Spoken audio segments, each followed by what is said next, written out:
Today I'm going to be talking about the top 10 strategies you need if you're on LinkedIn in 2020 and if you want to progress like never before.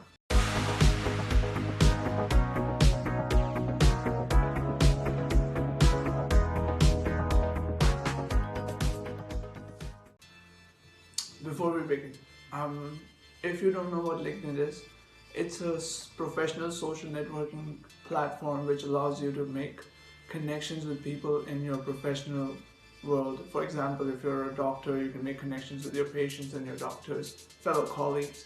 If you're a lawyer, you might find some services like that. If you're someone who's like an artist, you can find a lot of people who are serious about art on that community. So the point is that no matter what your profession is, digital marketing is something that has its own grasp, and especially LinkedIn, because it's such a big platform and it has blown up massively in 2020. It is the hottest trend. It's like Facebook in 2013 and 14, where Facebook was initially trying to grow its user base and it was providing content for free. So I'm going to begin this video. So number one, get the basics right. You gotta have a good thumbnail, a good profile description about yourself, a good opening statement which comes up right below your name. Thirdly, these are just the basics, just a normal profile so people would trust it. Now, how do you make that? I can make a separate video regarding this, but let me know on that basics. But I don't think now we need such kind of things, because I think people are very well educated. A lot of people have been providing content on such matter. So if you don't know what the basics, what kind of basics you wanna, I just link you to another video which will help you with that. So you've got the description right, you've got the basics right. Now coming to the next point, which is turn your summary into a story. LinkedIn gives you enough power to put your story out in a way that you want to. Now, what am I saying? Am I making things too complex? No, but hear me out. So when you go to LinkedIn and you go to the summary of your profile, you can write down your own summary, and that means you have to write your own story. Now, as a professional, a lot of people just copy their resume, just the bullet points and just put it, and that's not the way. As easy as it seems, it's not the way, because a lot of people, they want to know you in a more formal sense, and by formal I mean your punctuation and the way you write. It matters, because first impressions on online are generally based on how you type, how you respond to comments, what kind of comments you make, and what kind of content you publish. So remember that's the list of the first impression things you need to get right, and story being the most important. Another reason for your summary to be your story is just because it just gets a great description. I mean, any profile with a great description gets more clicks. That's totally proven, and that's where the jackpot is. So if you get your description pretty good, and I've seen this in 5 or 10 cases, and I'll share it with you if you want. Those guys just use basic, storytelling skills and basic paraphrasing and word phrasing. But what they said made so much sense that they made over 200 to 500 connections a month, and that's crazy. Even LinkedIn Pro people are struggling with that. So that's how I know that the summary into a story is a big game. Next point would be use trending keywords. Now, if you don't know what trending keywords are, I think there has been a lot of talks about keywords and how to find trending keywords, but I'll just give you two big giants where you can find all the types of keywords you're looking at, and I'll put these in the description below as well, so if you feel like checking out. The first is going to be Ahrefs.com. It's a website that tells you about engagement, what kind of positioning, the DA of the website, the kind of response the link gets, how many impressions and stuff like that. Second one, it's free. That's Google Keyword Planner tool. Google Keyword Planner tool is something which Google gives for free for all the web developers and all the people who are in the online business. And because Google has a lot of data on it, it provides a lot of things for free, which is great for you to research. So if you want to research your keywords, you can simply go there. So I'll give you a brief example how you can do this. You can simply go to your summary, and let's say if you're of your website, in your own words, what is the mission statement and what are the things that you want the world to know in order to make sense of it. And that's very important. You have to make sense of it. So at the end, when I come to your profile and I just check it out, I connect your story. In case if you're a computer engineer and you do freelance software, a lot of people do, and you start to do your own startup where you wanna provide your own custom software to people. So what you can do is you can simply put that in your story summary, even as a profile. And although you don't have a website right now, I'm probably guessing, but you don't need a website in today's time. There are around 3 billion websites and there's only 30 million ranking, so that's a big game. But LinkedIn gives you a hell lot of authority on the internet because it has a prime location and you're on there, so it's benefit for you. Number 4, take a skill and get verified. And this is something shocking, you might have not heard it before, but yes, you can get verified on LinkedIn for a skill that you have. For example, if you're a computer engineer and you take their skills assessment test, it's online, you can search it, LinkedIn skill assessment test. You take the test, if you pass, they give you a verification badge on the skill.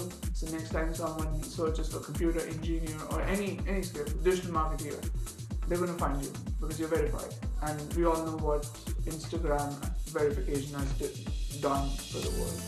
So yeah, that's my number 4, that you need to get your skills verified. Number 5, showcasing your passion of learning. A lot of people, when they join such platforms, they generally think it's a Facebook thing, which is not. It's not casual. People are spending time over there just because they need some valuable content, and LinkedIn has really pushed it through just because it's purely professional based. So a lot of people are actually focused on their work even in their free time, and LinkedIn just proves that how serious the person is. And that's my point of action, is show them that you're able to learn things. So let's say if I'm going to work with a lawyer. He tells me that he needs his marketing to hit a certain genre of people, and I'm designing his marketing ads.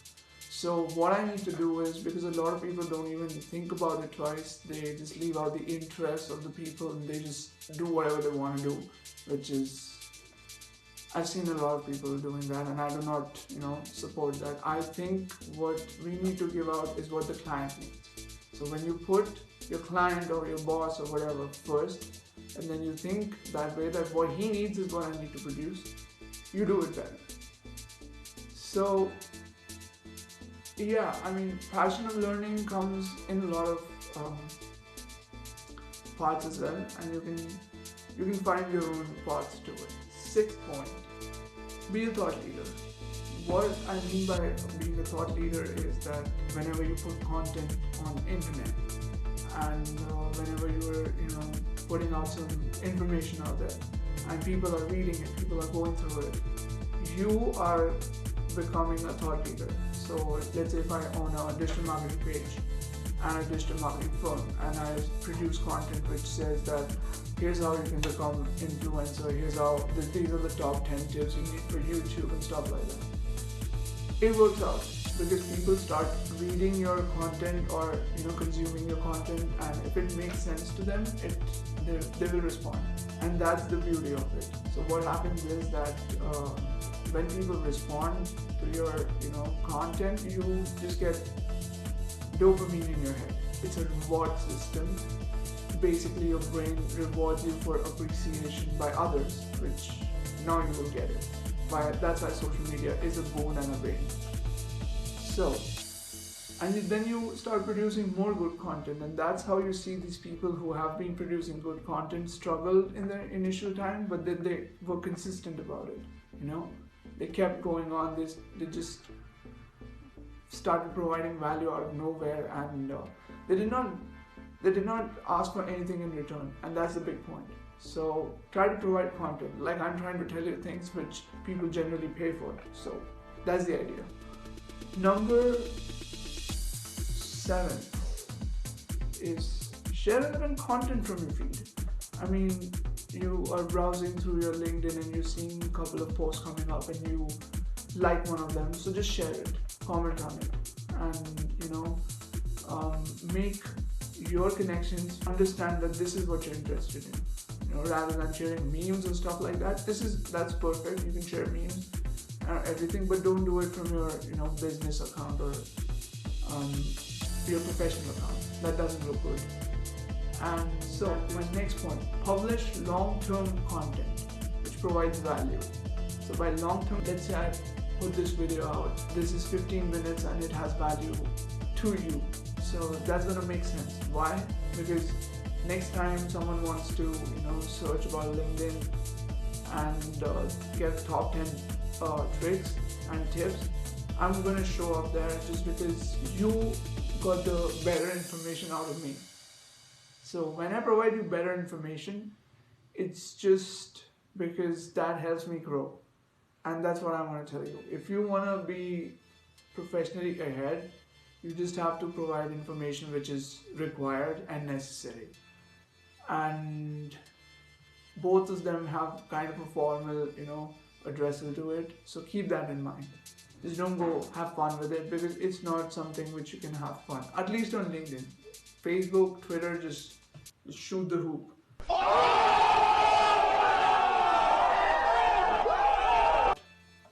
On LinkedIn, just try to be as professional as you can. Tip number 9. Pick a niche and then work around it. So let's say if you're into fitness and health niche, just stick to it. Create products or content around that niche and just keep producing content, but meaningful content. Give them actually what they need.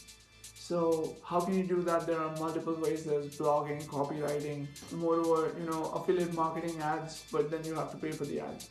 By picking a niche, what you're trying to say is all the connections, when they look at your profile, they're gonna understand and just quickly snap out of it with you and the fitness. If you're a fitness person and you have taken your niche as fitness, that's the point.